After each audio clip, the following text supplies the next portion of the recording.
I just think the answer has to come back to Christ telling us to love each other. Amen. He said the great commandment, love the Lord your God with all your heart, mind, and strength.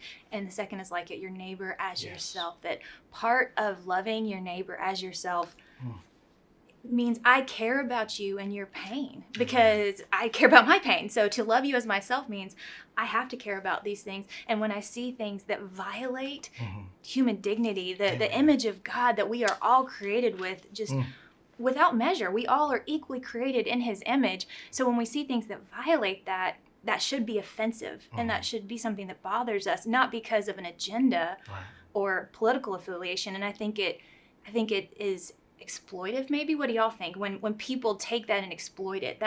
That's bothersome to me as well. So, oh my goodness. It really is. I think that we've seen the pain of Black people, the way that it has been exploited. When we have an entire family who is grieving and hurting from one of these incidents, and then, we have a 3-hour block on a news station to just let people go up to the podium and show their pain to the world. That is exploitation, especially when it's being used for political purposes. Yeah, it's weaponized. It is, definitely, and vice versa, And so, and it's really disheartening, to be honest with you, because I think the hardest part for a lot of Black people, especially like myself and Black Christians, is that it seems like nobody cares. And so, we're displaying this pain. Obviously, the entire world now knows my brother, my son, because they watched them be murdered on Instagram. That's how they will remember my child. Breonna Taylor will be remembered for being shot in her sleep. No knock warrant. That's how she'll be remembered. That in itself is heart, just gut wrenching. Yeah. And so what do we do with that? When, again, this Christian love, this Christ-like love, how do we love each other in the correct way? Not for political purposes, not for anything other, but to love our neighbors the way we love ourselves, as commanded by the Most High God. How do we do that? Yeah. Well, it reminds me of something that Dr. Ray, as our director, has talked about a couple of times, where we follow the Lamb's agenda here, that we aren't following.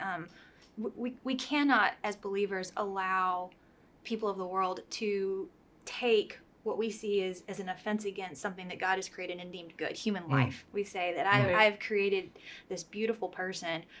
He came and died for us. This is a person that he has came and suffered and died for. And when we see that human dignity violated, that's offensive because we follow Christ, who said, I deem this person beautiful and lovable. I'm going to come and die for them. What do you think? That's where my mind goes here. I feel ashamed when Mike says that Black people feel like nobody else cares. Yeah. I feel for myself and for the church as a whole of every race that's in America, that if you don't feel like we care about you, I feel ashamed, because that means that I am the priest or the Levite in the parable of the Good Samaritan. I am the one who saw this person in need, and I walked by and said, someone else is going to handle it. And when the person seeking to justify himself said, who is my neighbor? Jesus didn't answer that question. He answered a better question. He answered the question of, what does it mean to be a good neighbor? And when he answered that question, the answer is the person who goes out of their way, who crosses ethnic and racial barriers, and who makes sure after that person's been cared for, that they're cared for even more. Yeah. And the church isn't doing that. Yeah. We're staying in our lanes, and that's not something the early church did. When the Hellenistic Jewish widows were not being cared for, the church didn't split.